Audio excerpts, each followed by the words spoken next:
El conocimiento es para satisfacer las necesidades de la existencia de uno. Yo creo que la democracia debería ser mucho más móvil. No, la política es vil, la literatura puede ser noble. Tenemos que dirimir nuestras diferencias con el discurso. Si hay fraternidad, se puede abrir el camino. Disentir es un privilegio de la libertad. La virtualización ahora es un modo de mediación. Nosotros los académicos tenemos el vicio de preguntar por qué.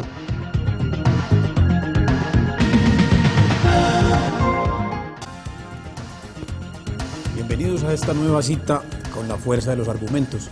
En esta ocasión vamos a pagar una de las promesas que hemos hecho con respecto a nuestra programación en el sentido de analizar el contenido de lo que fue la Ley 30 y ahora que se llama Proyecto de Reforma a la Educación Superior en Colombia. Pues 3 expertos de nuestra universidad que han estado al tanto de la discusión y de observar cada documento van a opinar con nosotros aquí acerca de qué hay de nuevo entre esos proyectos anterior, el primero que ganó el campeonato nacional por concitar un consenso rápidamente acerca de que la inconveniencia que tenía, y ahora se presenta uno que se dice que es el resultado de un nuevo consenso. Vamos a ver hasta dónde hay nuevo consenso, si no lo hay, qué características tiene este proyecto nuevo, qué ventajas, qué desventajas. Y entonces invitamos al profesor Jairo Humberto Restrepo Sea, él es el vicerrector de investigaciones de nuestra universidad y nos va a acompañar en esta ocasión. Profesor, muchas gracias por estar aquí. Eduardo, muchas gracias por invitarme. Muy bien, está también la profesora Marta Luz Ramírez Franco, ella es docente de la Facultad de Educación, experta en estos temas, ha hecho muy bien la tarea, ustedes la ven aquí llena de documentos, como una hormiguita se mantiene trabajando estas propuestas. Marta Luz, muchas gracias por acompañarnos. Muchas gracias a ustedes. Muy bien, y ya también conocen al profesor Jorge Aristizábal, ustedes lo han visto en varias ocasiones en la fuerza de los argumentos, él es vicepresidente de la Asociación de Profesores de la Universidad de Antioquia y ha hecho uno de los análisis más rigurosos con respecto a las cifras que comprometen el proceso de proyecto de reforma de la educación superior. Profesor Jorge, muchas gracias por estar aquí. Muchas gracias por la invitación. Muy bien, señores. Eso que llevaron, yo digo eso porque es un proyecto que está en discusión, ese proyecto que se llevó al Congreso por parte de la ministra y que se habla de un nuevo consenso en el país con respecto a que se hicieron foros por todo el territorio nacional con diferentes delegaciones de profesores, estudiantes, el Consejo de Educación Superior, el Comité de Rectores, ASCUN, etcétera. Se dice que hay un nuevo consenso, es decir, ese texto es consenso, recoge lo que se había dicho que era inconveniente, que se quitara lo inconveniente y se pusieran otras cosas. ¿Qué pasó con ese, qué tipo de documento tenemos? ¿Ese proyecto de ley a qué obedece? Adelante, pues. Sin duda, el proyecto que ahora presenta el gobierno al Congreso recoge algunas de las iniciativas o principales inquietudes y críticas que surgieron en este debate de 4 meses. Eso no implica que haya consenso o acuerdo, más bien hay un consenso que nosotros hemos denominado un consenso aparente, que para la ministra significa estar de acuerdo con la necesidad de una reforma. Sin embargo, nuestro llamado es a que, reconociendo avances en el texto, reconociendo que se ha hecho un proceso en el que ha habido una participación importante de las universidades y diferentes estamentos, se pueda dilucidar con mucha claridad cuáles son las diferencias que subsisten y algo muy importante, cuál es el fondo o el contenido de aquellas cosas que el gobierno dice haber acogido. Quisiera señalar solo uno en el momento.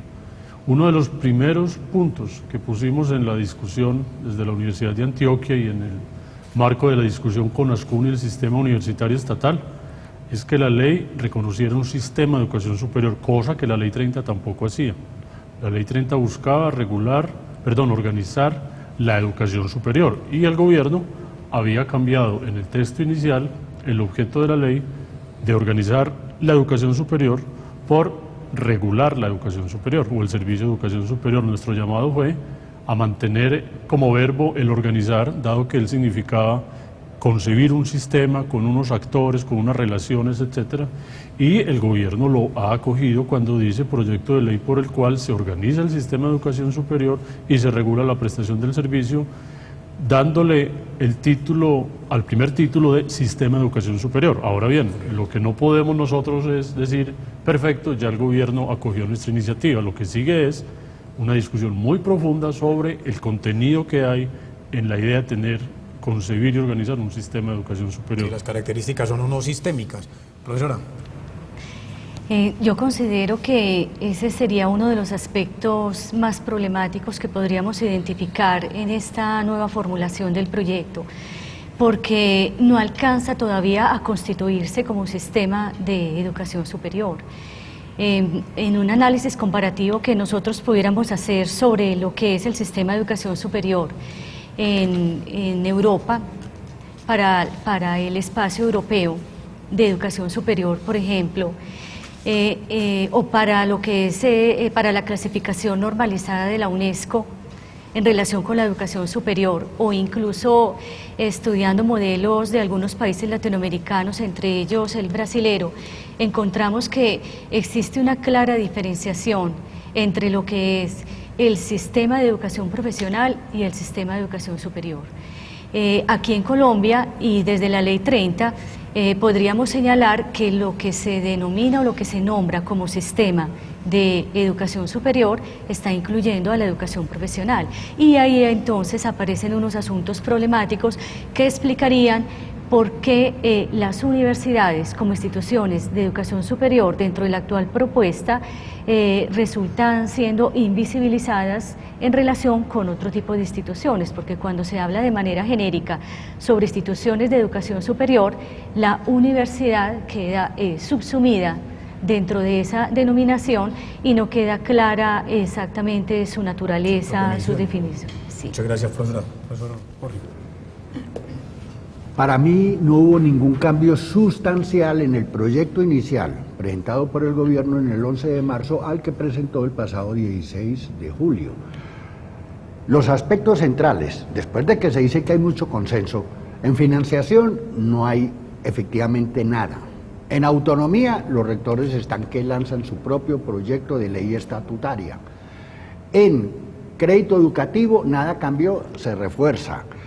En las universidades con ánimo de lucro siguen tal cual. Entonces, cambiaron unos 8 articulitos en forma muy elemental, sencilla porque era razonable.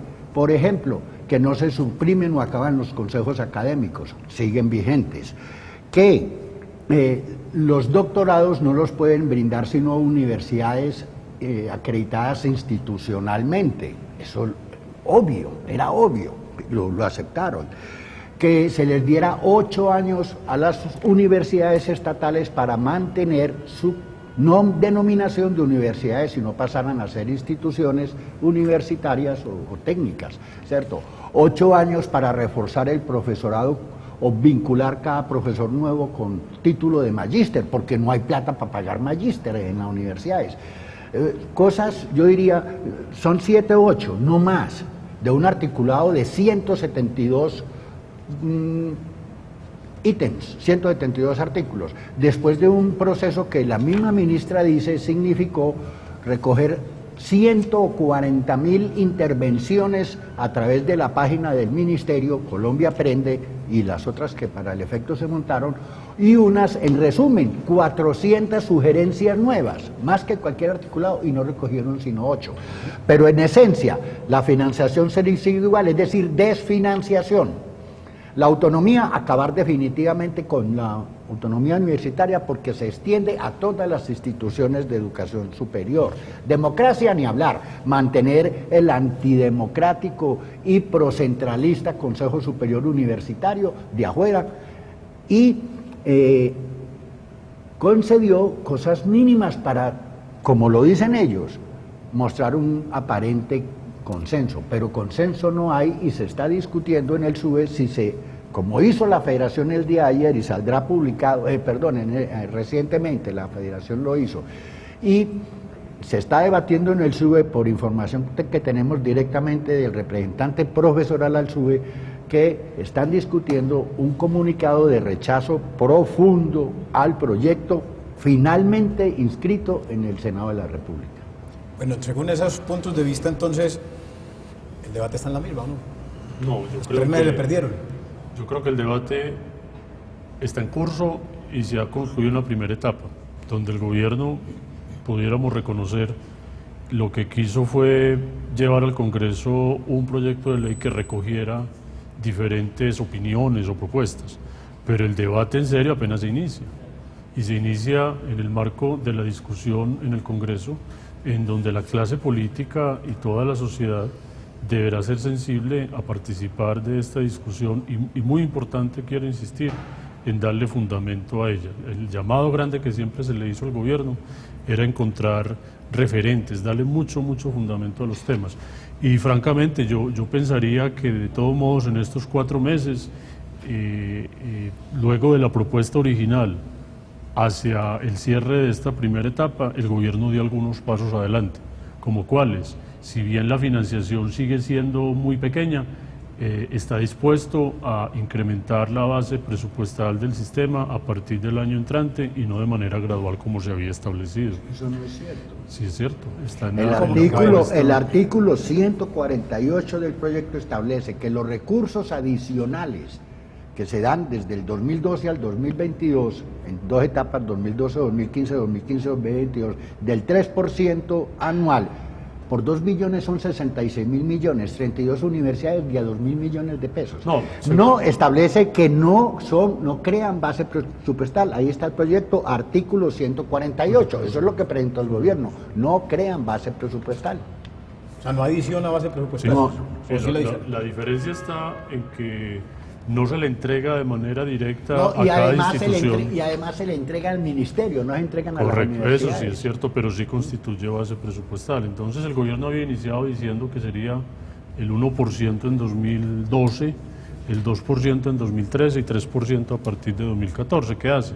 Propone que sea a partir de 2012. Por supuesto, insisto, ahí no termina el debate, apenas se inicia.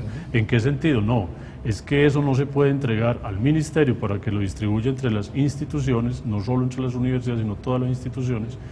Y hemos lamentado 2 cosas. Primero, que no vaya dirigido a reconocer los costos en las diferentes instituciones. Me explico, el artículo 86 de la Ley 30 tenía como fundamento la idea de mantener el presupuesto de las instituciones. Lo que busca en la idea del gobierno es que el recurso esté dirigido al ministerio y el ministerio lo distribuya entre las diferentes instituciones, y ahí comienza una primera tensión entre las propias instituciones, porque va a ser repartir una plata, cerca de 70 mil millones, entre muchísimas instituciones. Pero lo segundo, tal vez más delicado, es que la entrega de ese recurso, a diferencia de lo que uno espera, que busca mantener el funcionamiento de las instituciones, estaría atado a indicadores de desempeño, entre otros el aumento de cobertura. Y eso sí me parece que es sumamente costoso y grave para las universidades en particular, que hoy no tienen la posibilidad de aumentar la cobertura, cuando la base presupuestal lo que va a hacer es reconocer los costos. Entonces, cada uno de estos puntos, por eso el debate apenas empieza, porque cada punto hay que dilucidarlo bastante, nutrirlo con una base técnica que hace falta y muy importante los referentes internacionales. El proyecto algo ordena los temas, yo creo que simplifica esto en 7 títulos, antes eran como 13, y en torno a cada título pues está una intención pues de presentar algo más ordenado. Yo digo que el debate puede ser más ordenado y cada uno de estos temas, lo que ha dicho la profesora Marta Luz sobre el sistema, que fue algo que se planteó de manera contundente desde Ascun y el SUBE, de concebir un sistema articulado a todo el sistema de educación y reconociendo 2 subsistemas, porque aquí hay como una zona gris entre la educación postsecundaria y la educación superior propiamente dicha. Creo que ahí hay... Entonces son temas como estos que amerita profundizarlos mucho para que como universidades podamos entregarle contenido a quienes hoy tienen el proyecto en las manos y son los que lo van a aprobar. Claro, pero ahora hablamos de la posibilidad real pues, de influir en el Congreso para la transformación, pero veamos las características mismas del documento. La profesora Marta decía, no hay una clara diferencia entre educación superior y educación profesional. Aquí en Colombia se le ha denominado por Ley 30 instituciones de educación superior a todas las que enseñan después del bachillerato, lo que sea. A jugar parqués o a arreglar computadores o a hacer tecnológicos o a hacer universidades. ¿Cuántas son las instituciones de educación superior que hay en Colombia y de ellas cuántas son universidades hasta ahora como tal, reconocidas en el sistema, pues en lo que no es sistema? Yo tengo esos datos. En Colombia tenemos 286 instituciones de educación superior, 80 de ellas son universidades. De esas 80 universidades, 32 son públicas y 42 son privadas. Y de las 32 públicas hay 8 acreditadas y de las 48 privadas hay 14. Es decir, en total las que hoy tienen todo el reconocimiento estatal de calidad, de equipos de inversión, de infraestructura, de profesorado, de doctorados, de grupos de investigación, son solo 22 universidades de las 286 instituciones de educación superior. Vea, y hay un detalle interesante. ¿Qué ocurre? Porque es para mirar lo de la famosa calidad, pues. Entonces, ¿qué ocurre cuando, y el tipo de propiedad, qué ocurre con esas 276 instituciones de educación 86. superior? 286. 86. Correcto, y 80, de las cuales 80. De esas 286, ¿cuántas son de tipo privado, con ánimo de lucro? Ya le dije, en universidades son 48 y 32 públicas, Bueno, estatales, universidades. en universidades. Y en el resto, no, ese dato sí no lo conozco, pero ahí la mayoría son estatales, diría yo, y privadas, no, eso es casi la mitad ahora que recuerdo. Hay un tema muy importante que la profesora tocó, que nosotros sí lo planteamos desde el primer momento, y en general uno encuentra que así como el gobierno ha dado pasos de fondo o sin fondo, y esa es la discusión que sigue, porque alguien podrá decir, el gobierno sí acogió unas expresiones o textos, pero para permitir que el proyecto saliera adelante. ¿Cuál es nuestra responsabilidad? Darle mucho contenido a ese texto. Pero también hay al menos dos temas, llamémoslos inamovibles por parte del gobierno, y que pueden develar cuáles son las verdaderas intenciones que el gobierno pueda tener. Aquí viene un tema que también hemos planteado en términos de ver la reforma como un fin o como un medio. Uno que hemos lamentado profundamente es, en efecto, ¿qué hizo el gobierno desde el comienzo? Tomó la Ley 30 del 92 y en todos los artículos donde decía universidad, cambiaba ese término por institución de educación superior. Primer punto inamovible, el gobierno no quiere reconocer tipologías de instituciones, pero el gobierno tiene entre sus argumentos la idea que de todas maneras dentro del conjunto de instituciones se reconocen a las universidades, con una definición que pudiera ser incluso tímida, y en ese sentido da un plazo de 8 años para que las instituciones puedan ser, incluso las actuales, las 80 universidades actuales, si no logran en 8 años, o 5, ya se amplía a 8, tener esas condiciones no sería declarada universidad, pero el gobierno juega, es cierto, a mantener ese universo, reconoce las universidades con unos elementos especiales. Nosotros hemos insistido en mantener la diferencia, y algo muy importante es que las universidades también pueden ser diferenciadas, por ejemplo, en función del peso que tiene la investigación. Correcto. Pero yo diría que hay una situación muy problemática, y es que, por el contrario, lo que uno encuentra en la propuesta de reforma, tanto en la anterior como en esta que se acaba de presentar, es que se produce una especie de homogeneización de las instituciones de educación superior. Yo no logro identificar tanto una cierta distinción entre las universidades y el resto de las instituciones. Por el contrario, justamente el hecho de que se hable de instituciones de educación superior y que se conciba para ellas unas mismas estructuras organizativas de funcionamiento, de requerimientos, sin hacer distinciones entre ellas con respecto a lo que son sus campos de acción y los niveles de formación a los que ellos orientan todas sus acciones formativas, se constituyen un asunto que vale la pena revisar con el Ministerio, y que es algo que no consigue resolverse. Desde el punto de vista, por ejemplo, presupuestal, la sostenibilidad no aparece garantizada porque ingresan nuevas instituciones de educación superior al sistema. Analicemos cuántas escuelas normales superiores existen en Colombia. En solamente Antioquia hay 23 de ellas. Y la sostenibilidad presupuestal de cada una de ellas se ve incrementada cuando una misma estructura, que era un régimen docente, por ejemplo, que era solamente aplicable a las universidades, se extiende a la totalidad de las instituciones de educación superior estatales, es decir, profesores todos con una formación de magísteres que va a ser aplicada a todas este tipo de instituciones, el tener que acogerse a un régimen, a un escalafón docente en la que los profesores van a avanzar desde un nivel de profesor auxiliar hasta un nivel de titular, y eso tiene costos. El reconocimiento de la producción académica, el reconocimiento de los espacios para el desarrollo de la dedicación exclusiva. Pensemos cuántas de estas instituciones, por ejemplo, del nivel técnico y del nivel tecnológico, podrían tener condiciones reales para que sus profesores puedan dedicarse a proyectos de dedicación exclusiva centrados en la producción de conocimiento o en la investigación. O sea, ahí hay asuntos que vale la pena revisar con el conjunto de las instituciones, porque a la larga los pocos incrementos que es posible visibilizar son incrementos que igual no van a ser visibles porque ingresa un conjunto mucho mayor dentro de las instituciones de educación superior. El profesor Jorge ahora nombró algo que tiene que ver con el carácter mismo, si es un servicio o si es un derecho. Y en segundo lugar, si se puede ser pública o privada. Pero entonces yo les propongo que vamos a unos mensajes y luego retomamos esta segunda parte.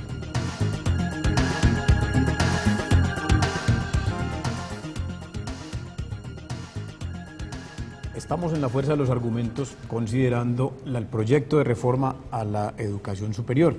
Bueno, en el segmento anterior terminamos diciendo que hay dos aspectos que fueron el clavo caliente, parece que siguen siendo el clavo caliente.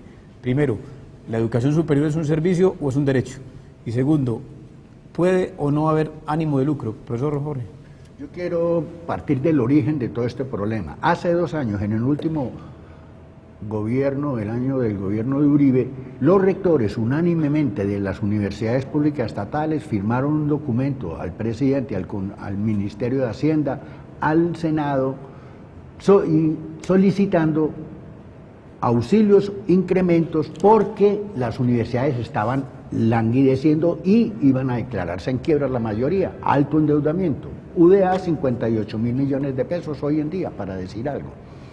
A raíz de eso, la ministra presentó un proyecto parcial de modificar solo 2 artículos, pero se le fue todo el mundo encima porque solamente decía, no hay sino unos recursos adicionales, chichipatos, ínfimos. Llega el nuevo gobierno, una nueva ministra, y lo que hace, no, vamos por una reforma total. ¿Y qué pasa? Mete exactamente lo que los puntos financieros que el anterior gobierno, la anterior ministra mantenía, con lo que sigue congelado el presupuesto de las universidades estatales.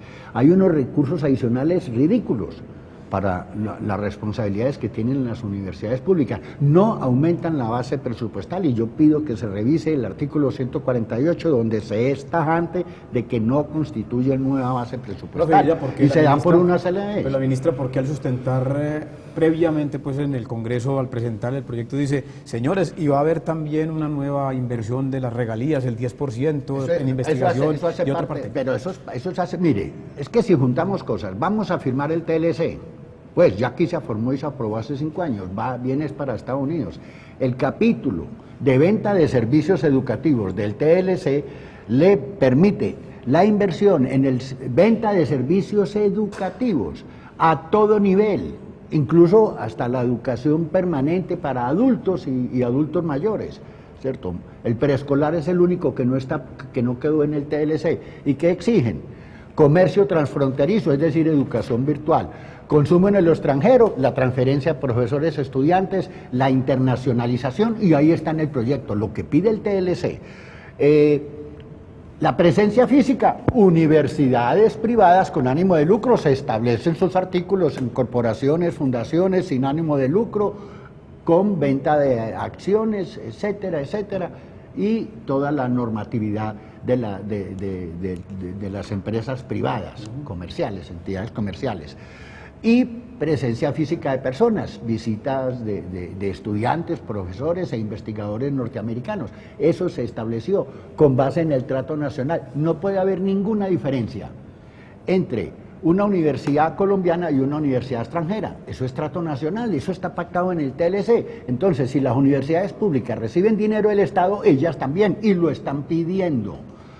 Que las universidades privadas, con o sin ánimo de lucro, reciban recursos estatales para el fomento de la educación superior. ¿Y cómo lo logran? A través del crédito educativo, porque el Estado financia con el ICTS e indirectamente les llega a las universidades por matrículas. Pero en este articulado no quedó algo corregido desde ese punto de vista.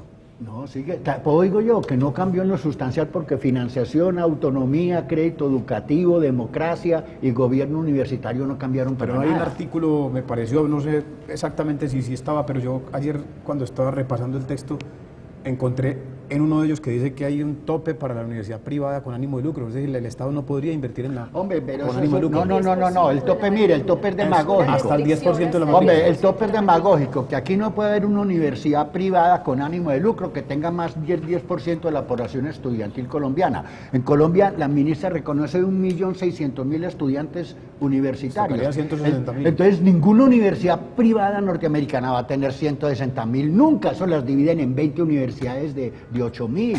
Entonces eso es demagógico o no. Sí, puede ser una bueno, jugada. eso es no, claro, es una jugada, pero eso es demagógico con la gente. Yo quisiera destacar nuevamente el aspecto de esa dimensión de la pregunta cuando se establece si la educación superior es un derecho, un servicio o un bien público, porque uno podría creer que hay un cierto avance en el sentido de que se pasa del reconocimiento de la educación superior como un servicio público que cumple una función social al reconocimiento como derecho, pero lo que uno encuentra en la formulación es que no se, o sea, para dar consistencia al planteamiento inicial, la totalidad del articulado tiene que ser consecuente con los planteamientos que están señalando que ella misma sea concebida como un derecho, y eso es justamente lo que no se alcanza a visibilizar dentro de la estructura. Cuando se establece que la educación es un derecho para todos los ciudadanos de este país. Deben garantizarse las condiciones de accesibilidad, pero el hecho de que se señale desde el principio que es un bien público basado en el mérito y la vocación, está ya de entrada estableciendo una especie de barrera invisible, porque no son justamente nuestros estudiantes más talentosos o nuestros estudiantes más meritorios los que tendrían que tener únicamente el acceso a la educación superior. Si nosotros pudiésemos entrar a valorar quiénes son nuestros estudiantes en las actuales instituciones de educación superior, creo que encontraríamos en un universo de vocaciones, de pluralidad de intereses, de diversidad frente a desarrollos intelectuales y capacidades para poder enfrentar una formación en el campo de la educación superior. Pero no alcanzo a percibir bien cuál es la objeción ahí, porque es que si se trata de un sistema abierto como un derecho y no como un servicio y no como un derecho, pues toda la nación estaría abierta a poder estar en la universidad. Para poder establecer... El proyecto se contradice. Si usted mira el artículo 1, dice derecho, pero el 2, 3, 4, 5 hablan de servicio público. Es decir, los siguientes artículos anulan el primero. Mírelo, aquí lo tiene, lo puede ver. Encontrar... Entonces, también ese concepto del derecho pasa a segundo plano. Correcto, juega el servicio público que puede prestar cualquier particular. Pero en el caso de que el documento fuera coherente, ¿qué objeción habría para que se decida que es un derecho? Yo no entiendo por qué... No se trata de que, sino de que sea, o sea, si se va a formular que la educación es un derecho, entonces el articulado tiene que ser consecuente con eso. Y ser consecuente con eso, ¿qué implica? Reconocer cuál es la población que va a tener acceso universal a la educación superior, garantizar las condiciones de accesibilidad.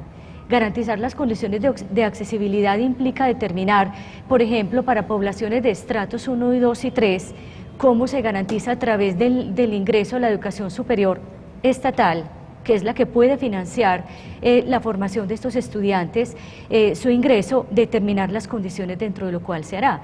Porque no puede ser posible ampliar cobertura cuando gran parte de la población colombiana pertenece a los estratos 1, 2 y 3 y se lo intenta hacer con instituciones mixtas y con instituciones privadas. En los análisis que se han hecho sobre la problemática en Brasil, se señala cómo, por ejemplo, estos estudiantes que han intentado hacer ingreso por la vía de estas instituciones han contraído una deuda a perpetuidad, ellos y sus familias. Entonces, ese sería un asunto que también desde el punto de vista social podríamos entrar a analizar. Ahora, si queremos un acceso, pero a la vez con permanencia, ¿cómo se garantiza la sostenibilidad de nuestros estudiantes en las instituciones de educación superior, pero cómo se le garantiza también para población discapacitada, porque hay unas referencias tímidas a la población discapacitada y se señala de que se va a contar con el apoyo del Instituto Nacional de Ciegos y Sordos, pero nosotros todavía no alcanzamos como instituciones de educación superior y mucho menos las universidades a garantizar las condiciones para la sostenibilidad y el mantenimiento de estos estudiantes hasta lograr la obtención de su título. Todos hemos sido testigos, por ejemplo, de que las negritudes y los indígenas también pasan muchos trabajos en una universidad porque no hay una política de acoplamiento. Eduardo, de nuevo, este es un tema que, como el del sistema, abre todas unas posibilidades para hacer la discusión. El Consejo Académico de la Universidad de Antioquia, su primera reacción desde el mes de marzo, en un pronunciamiento público, precisamente fue el llamado a declarar el derecho a la educación superior. En la propuesta del gobierno se está haciendo. ¿Qué corresponde? Llenar de fundamento, y algo muy importante que algunos ya han, digamos, observado, es el análisis jurídico que debe hacerse para garantizar que la legislación sea armónica y garantice la aplicación del derecho. Y muy importante, yo creo que aquí estamos ante la posibilidad de concretar una política de Estado que, al consagrar un derecho en el marco de los derechos fundamentales y demás, se pueda garantizar a futuro. Y en ese sentido yo creo que sí conviene precisar algunas cosas, como son, en el tema de cobertura, que el sistema esté mejor preparado para garantizar ese paso de la educación secundaria a la postsecundaria superior de una manera que evite tanta deserción como la que hay hoy. Es decir, en el sueño de muchos bachilleres, si no de todos, está la idea de ingresar a la universidad. Sin embargo, a pesar de contar con todos los cupos que se quisiera, que ningún país lo tiene, están dificultades propias de las capacidades de las personas para cursar una carrera, y en ese sentido el sistema precisamente por eso puede ofrecer diferentes niveles, la formación técnica, la formación tecnológica y universitaria. Yo soy de la idea que uno pudiera tener la posibilidad de recibir menos personas a la universidad, pero graduar más, reduciendo la deserción. Porque ¿qué está pasando en todo el sistema de educación, recordemos, superior?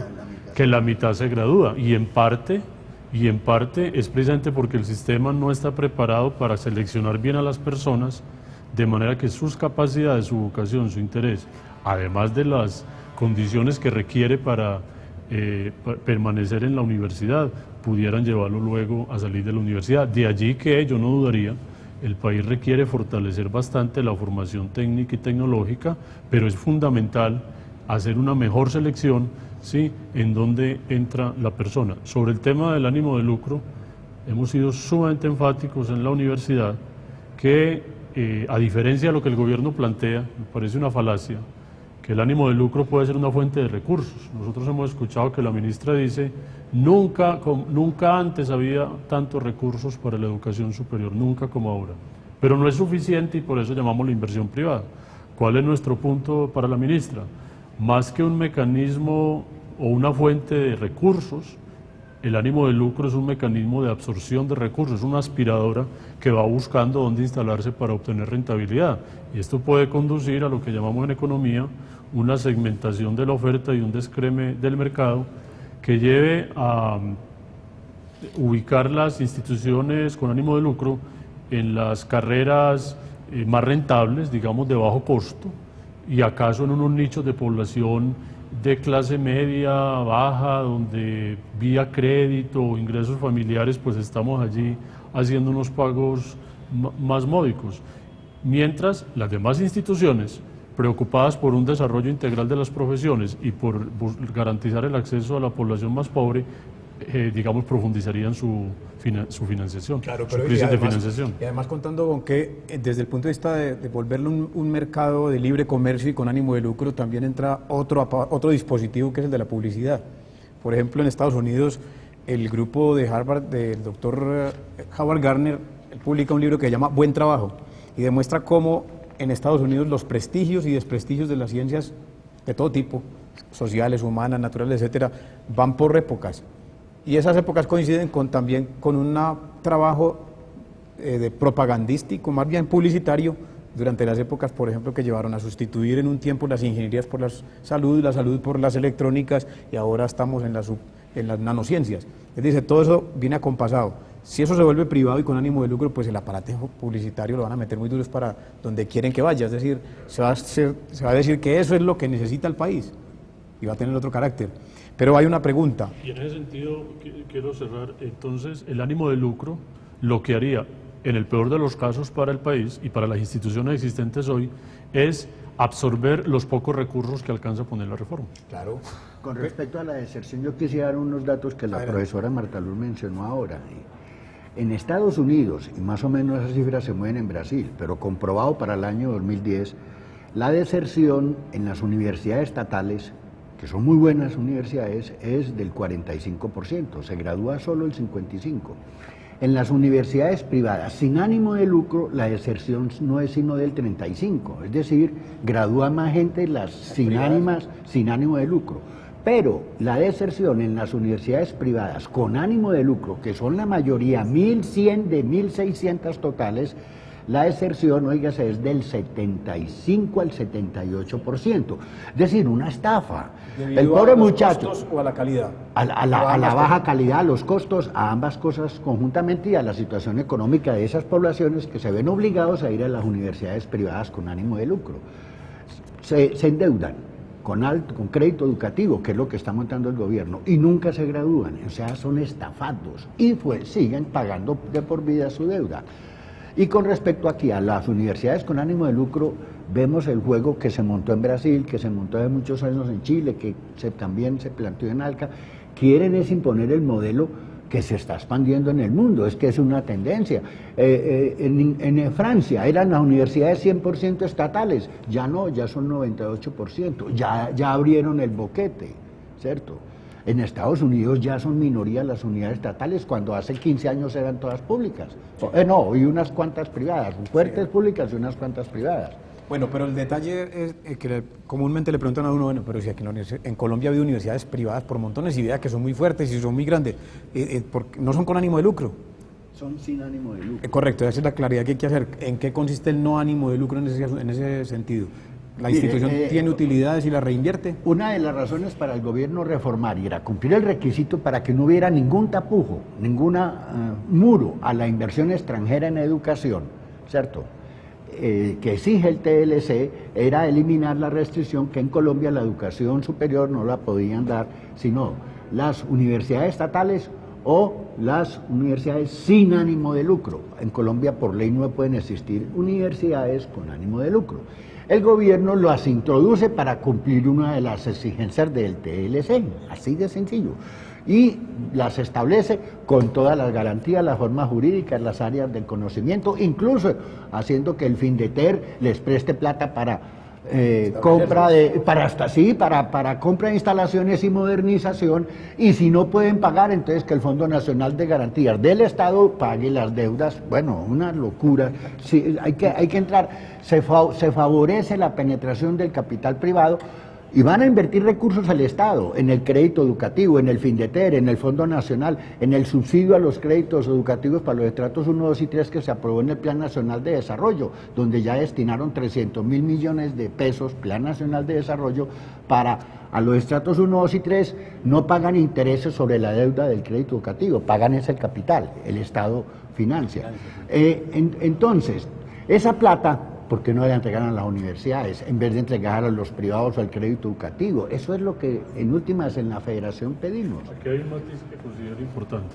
El ánimo de lucro significa que alguien que tiene un capital lo pone a invertir y toma ganancias de él para otras actividades. Entonces soy un accionista de una universidad, voy a la asamblea y pido que me den acciones cada año. Una institución sin ánimo de lucro significa que hay un capital social, en general son fundaciones o corporaciones, un capital social, y los excedentes que se pueden generar pues se somete a la legislación y son reinvertidos, y yo creo que hay pues universidades muy exitosas. De hecho, yo creo que estas universidades tienen una gran conexión con toda la clase dirigente y el sector empresarial, y pese a reconocer que es sin ánimo de lucro, pues se fortalece fuertemente su patrimonio. Valga resaltar, las grandes universidades, las más prestigiosas en el mundo, bien son financiadas de manera pública o siendo privadas, su financiación se aproxima mucho a lo que es la financiación pública, recibiendo donaciones y otro tipo de cosas. Pero yo creo que no podemos ser ingenuos en estigmatizar el ánimo de lucro en sí mismo y no tapar otra dificultad que en varias ocasiones se ha denunciado, y es que al amparo de instituciones sin ánimo de lucro, familias o grupos pueden estar usufructuando también, evadiendo la legislación tributaria y de otro tipo para ganancias de la familia. Yo creo que lo que ha pasado recientemente, por ejemplo en el caso de salud, con el grupo Saludcop, es un ejemplo de cómo una entidad del sector solidario, ¿sí?, se estaba comportando de manera de una empresa más típica del capitalismo salvaje. Entonces, ¿dónde queda el cooperativismo? Yo creo que ahí es importante reconocer que el ministerio se ha quedado muy corto en el tiempo para ejercer una efectiva inspección y vigilancia de unas instituciones que pudieran, como dice el profesor Aristizábal, estar también ejerciendo esa acción casi de engaño con unos estudiantes que reciben una formación de baja calidad y que mientras eso ellos están ampliando su capital, que siendo social se convierte en un emporio. Y aquí viene un riesgo muy grave frente a la propuesta del gobierno, que yo he hablado de una operación de lavado, y es que la ley abre la posibilidad, aunque hay allí pues triquiñuela para leer en detalle, que las actuales instituciones sin ánimo de lucro pasen a convertirse en instituciones con ánimo de lucro. Bueno, yo les propongo... Quisiera puntualizar otra cosita, sí, con respecto a las instituciones mixtas, que me parece que cuando se establece la clasificación de las instituciones de educación superior, por el origen de los recursos, no solamente estaríamos hablando de las estatales y las privadas, sino también de las mixtas. Y me parece que una de las cosas que vale la pena destacar es que estas instituciones mixtas, donde confluye el capital público y el capital privado, se van a regir por el derecho privado, o sea, y se van a constituir como instituciones de naturaleza privada. Entonces, yo hago ahí una lectura de que hay una tendencia hacia la privatización, porque una institución que en sus orígenes era pública, que se constituyó sobre capital público y que justamente por su naturaleza mixta comienza a cambiar su propia naturaleza en dirección a lo privado, está generando unas tendencias que pueden poner en situación de amenaza a muchas de las instituciones, o sea, por garantizar su financiación. Y por acceder a estas otras condiciones, lo que se está poniendo en juego y lo que se está poniendo en peligro es justamente su condición de institución pública. Correcto. Vamos a unos mensajes entonces y retornamos para que cerremos esta reflexión acerca de la reforma de la educación superior.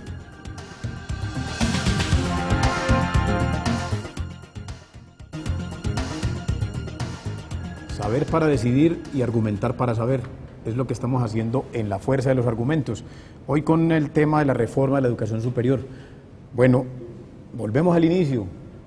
Se dice que hay que hacer una clara diferenciación entre educación superior, educación postsecundaria o educación media. Y ¿qué es lo que permite que uno denomine como educación superior? El hecho de tener un número de grados universitarios cursados al estilo del bachillerato con profesores que todavía dictan, o la investigación, la creación de conocimiento, la producción de nuevas tecnologías, la posibilidad de hacer desarrollos tecnológicos. Justamente estaría planteado en esa dirección. La pregunta que tendríamos que hacernos para dar claridad a la constitución de un sistema de educación superior es poder establecer qué es lo superior de la educación. Esa es la pregunta a la que hay que dar respuesta. Y lo superior de la educación está en una relación estrecha con la investigación, con la capacidad que tengan las instituciones de producir investigación y de sustentar todos los procesos de formación en profesiones y en disciplinas en la investigación. Bueno, entonces eso, según ese dato, diríamos que en Colombia empezó la educación superior hace 15 años, que teníamos universidades, pero teníamos bachilleratos prolongados, ¿no? Eran los profesores dando con tiza y tablero. Cuando llegaron las nuevas tecnologías nos pusieron PowerPoint, pero no hay investigación, no hay docencia, no hay extensión. Yo pensaría que la investigación ciertamente es una función esencial y es parte de la discusión que hicimos los vicerrectores en el seno de ASCUN y del sistema universitario estatal, y que se celebró que el gobierno haya abierto la posibilidad de tener un título sobre investigación, cosa que no tenía la ley 30. Ciertamente la investigación puede ser una función más propia de las universidades. Sin embargo, yo creo que en la visión de la educación superior como un todo, en general se trata de formar en profesiones con dos, por lo menos, grandes segmentos. Toda la parte de los profesionales, de los pregrados, de la carrera universitaria, ese es un primer gran segmento, y el otro, pues son los posgrados. Lo que nos queda en la media, pero que, y yo creo que aquí es importante, a propósito de esa manera como el gobierno generaliza el sistema, que eso es lo más delicado que le pueda pasar al país, es decir, que lo que parece específico de 30, de 80 instituciones, lo pasemos a 400, cuando los sistemas de calidad, por ejemplo, deben diferenciar. Cuando yo me aproximo a evaluar una institución como la Universidad de Antioquia, donde la investigación es función esencial y ha crecido de manera sustancial, con el mismo modelo que estoy evaluando una institución técnica o tecnológica de menor tamaño y demás, yo creo que ahí esperamos ser capaces de convencer al ministerio y a los congresistas, es necesario tener un sistema que diferencie al momento de aplicar eso. Queda, creo yo, y le daría la palabra otra vez a la profesora Marta que nos pueda precisar, puede haber una zona gris. O sea, yo creo que hay una formación de normales, de técnica, aparece la tecnológica. ¿Cuándo comenzamos a identificar la educación superior? Hablamos de los ciclos y otros aspectos. Yo creo que ahí, de verdad, la discusión en torno al proyecto es fundamental, porque el gobierno anterior creo que generó una confusión y cierto daño al pretender, por ejemplo, que el SENA sea parte del sistema de educación superior. De hecho, la ley lo dice.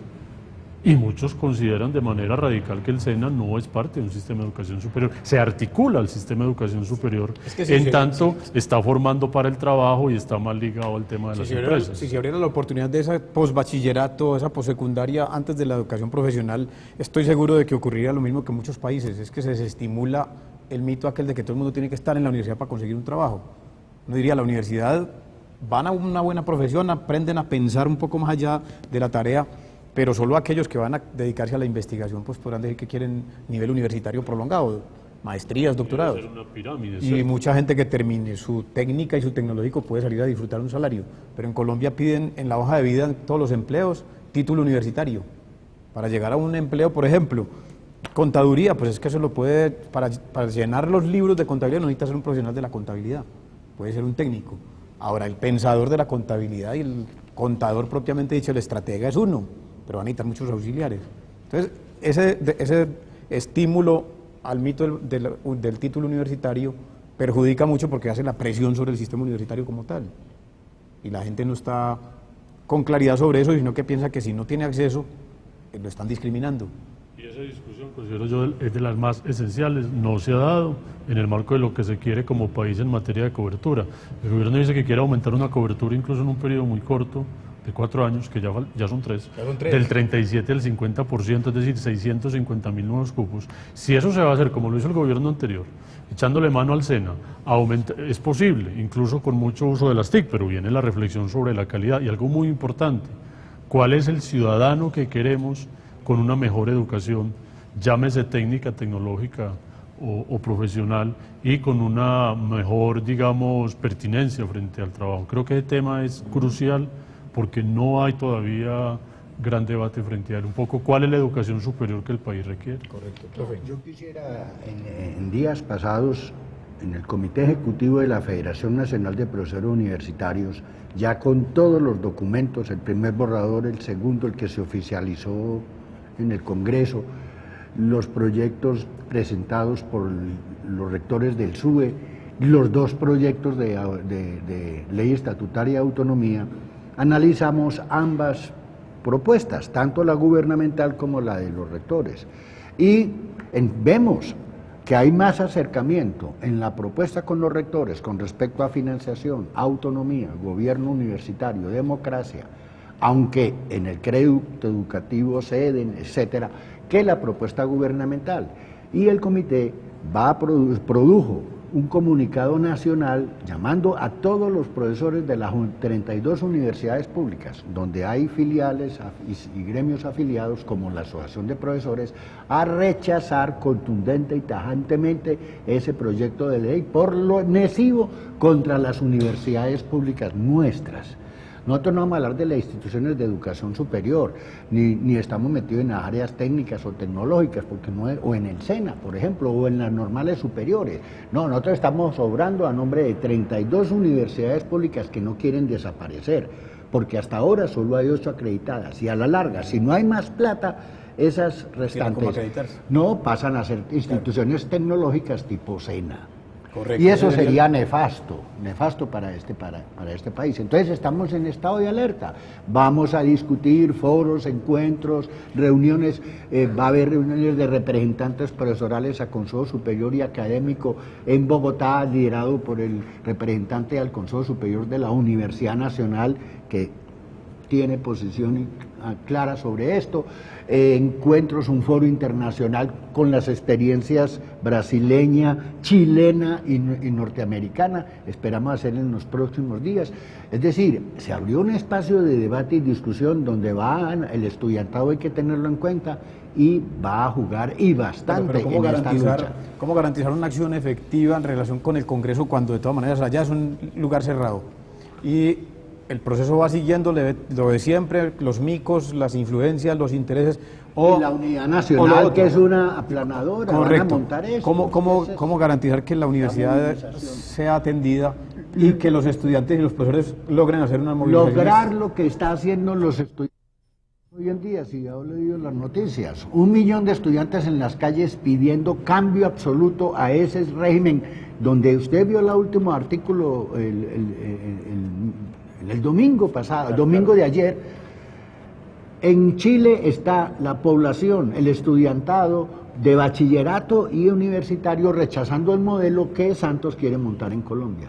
Correcto, eso estaba, la última noticia fue exactamente esa. ¿Qué alternativa tenemos, profe? Yo quisiera señalar que si nosotros avanzamos en la constitución de un sistema de educación superior, tal como lo tiene proyectado actualmente esta propuesta de reforma, estaríamos avanzando hacia un debilitamiento de las universidades y consecuentemente de una manera muy contradictoria frente a aquello que le da la naturaleza de lo superior al sistema, que son las mismas universidades. El esfuerzo que hay que hacer es tratar de esclarecer de qué se trata exactamente la educación profesional. La educación profesional está centrada en la educación para el trabajo, con un fuerte vínculo a nivel empresarial.